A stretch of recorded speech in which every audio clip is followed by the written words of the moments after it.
잘못된 것을 믿었던 사람 이야기를 해 올리겠습니다. 옛날에 부처님이 사유국이라는 곳에서 교화를 하고 계실 때 라열기국에 한 열정적인 사나이가 살고 있었다고 합니다. 그는 부모에게 불효하고 착한 사람들을 업심 여기고 어른을 어른으로 공경하지도 않는 논팽이 같은 사람이었다고 합니다. 그는 자기가 하던 일이 생각대로 잘 되지 않자 활활 타는 불을 섬겨서 복을 구하려고 작정했어요. 황혼무렵 산에는 불을 크게 피워놓고 한밤중에 불이 꺼질 때까지 꿇어앉아서 기도하기를 3년이나 쉬지 않고 계속했으나 아무런 복도 얻지 못했습니다. 그래서 다른 사람의 얘기를 들어보니까 해와 달을 섬기면 좋다 하는 말을 듣고 이번에는 해와 달을 섬겼어요. 그는 또 3년 동안 밤낮으로 해와 달을 향해 절을 했으나 역시 그토록 원하고 원하는 아무런 복도 얻지 못했던 것입니다.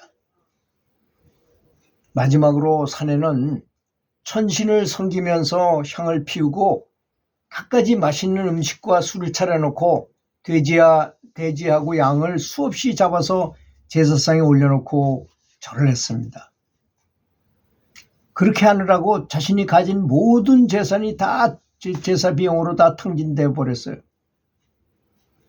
결국 얻은 복이라고는 아무것도 없는 빈털터리가 되어버렸던 것입니다. 그래서 그 사내는 상심한 나머지 병에 걸려서 집에 누워있게 되었어요. 그런데 사유국에 부처님이 계셔서 여러 신들이 그분을 아주 극진히 섬긴다는 말을 듣고 생각을 했습니다. 부처님을 받들어 모시면 분명히 복을 얻을 수 있을 거야. 사내는 아픈 몸을 이끌고 사유국으로 부처님을 뵙기 위해서 찾아가게 됐습니다.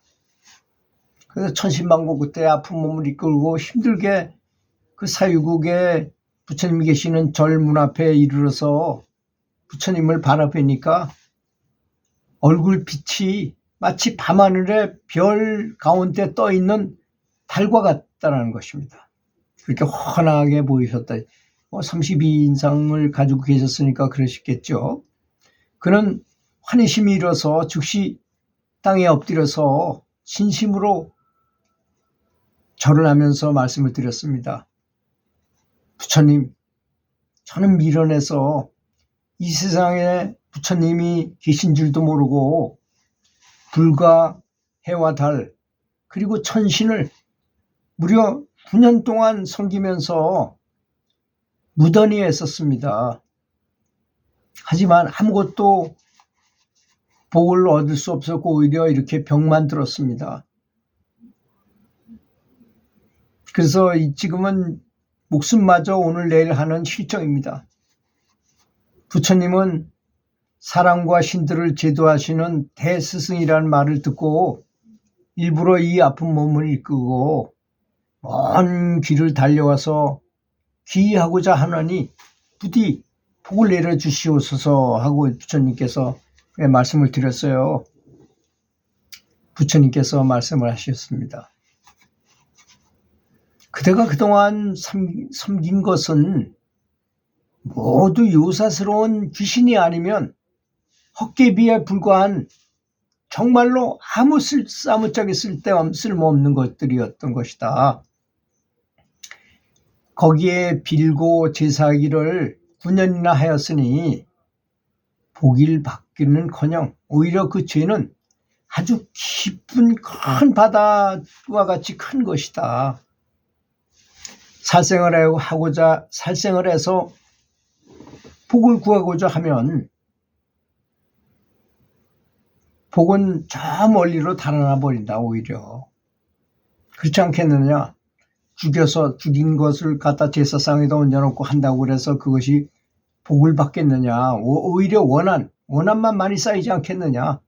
비록 100겁 동안 온 천하에 있는 돼지와 양들을 잡아서 제사를 지낸다 하더라도 그 복이라는 것은 작은 겨자씨만큼도 없을 것이다.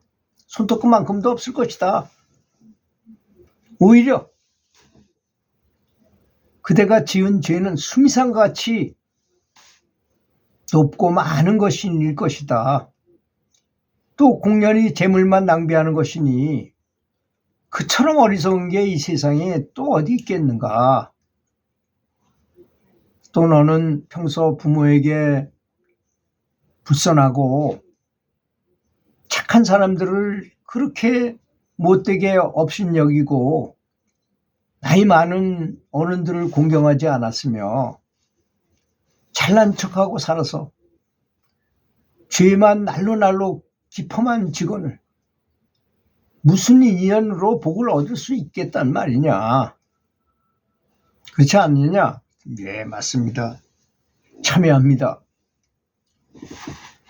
스스로 마음을 고쳐서 착한 사람들하고 어른들을 지극히 공경하고 악행을 버리고 여지껏 말 막하고 행동 막하고 했던 그런 악행을 모두 버리고 선업을 닦으면 4가지 복이 날로 늘어나게 된다. 그렇게 되면 결국에는 세세생생 아무런 걱정 없는 사람이 될 것이다. 그럼 그 4가지 복이 무엇이겠는가? 첫째, 내가 가르쳐준 이 법칙을 잘 지키고 법도를 잘 지키고 불심을 닦고 열심히 노력한다면 첫째는 얼굴이 곱게 되고 아주 단정하게 변하게 되는 것이다. 첫째가 얼굴이 곱고 아주 단정하게 변하게 되는 것이다. 두 번째는 신체적으로 튼튼하게 돼서 기력이 아주 왕성해질 것이다. 그럴 수밖에 없다고 제가 수없이 많이 말씀을 드렸죠. 연부를 하게 되면 행복 호르몬이 두뇌 속에서 뇌하수체에서 분비돼가지고 전신을 쫙 영향을 미쳐가지고 아주 좋게 된다고요. 그래서 불교를 믿으면 최소 30년은 더 산다는 말씀을 제가 드렸잖아요. 그런 말씀을 하시는 것입니다. 세 번째는 병이 있다 하더라도 고쳐져서 오히려 병에 걸리지 않는 사람이 될 것이다. 그렇죠? 병이 있다 하더라도 행복 호르몬이 막 분비되고 막 이렇게 그것이 반복되다 보면요. 저절로 다 자연 치유력을 엄청나게 높게 하거든요. NK 세포가 무려 1000배씩 높아진다는 말씀을 드렸잖아요. 제가 그 미국의 세계에서 가장 뛰어났다는 그 앤더슨 암 연구센터의 김의신 박사 우리나라 분이 말씀하셨잖아요. 교회에서 성가대 하는 사람들이 참 경건하고 좋아 보여서 그분들의 그 NK세포를 조사해 봤더니 다른 사람에 비해서 1000배가 더 높았다는 거예요. 여러분 1000배라는 게 얼마나 대단한 수치일까요? 그러니까 그분들이 오래 살 수밖에 없는 것이 아니겠습니까?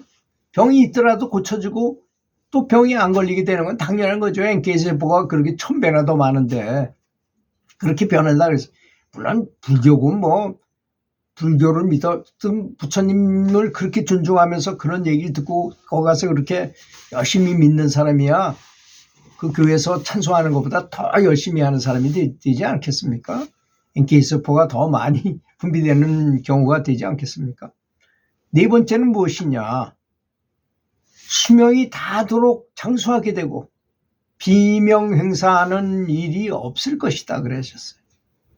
그렇죠.